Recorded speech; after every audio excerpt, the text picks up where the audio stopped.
তো গাইস, সবাই যখন ফেসবুকে চুল স্ট্রেট করে নেল এক্সটেনশান করে পোজ দেয়, কিন্তু আমি যখন পারি না তখন আমি যেটা করি সেটা আজকেই তোমাদের সঙ্গে আমি শেয়ার করতে চাইছি।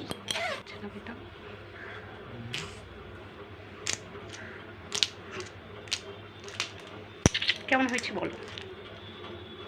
খুব সুন্দর হয়েছে, কিন্তু এখানে একটা ব্যাপার আছে। তুমি যদি এখন পার্লারে যাও, পার্লারে গেলে এখন লাইন দিয়ে দাঁড়িয়ে থাকতে হবে। আচ্ছা, সকালে যাবে, আচ্ছা, রাত্রিরে আসবে কিনা তার ঠিক নেই, আচ্ছা, নাম লিখিয়ে চলে আসবে। তো আমার মতে আচ্ছা, তুমি বা তোমরা যারা চুল স্ট্রেট করতে যাচ্ছ পুজোর ঠিক একদিন আগে, তারা এক কাজ করো, তারা পুজোর পরে করে নিও, ঠিক আছে?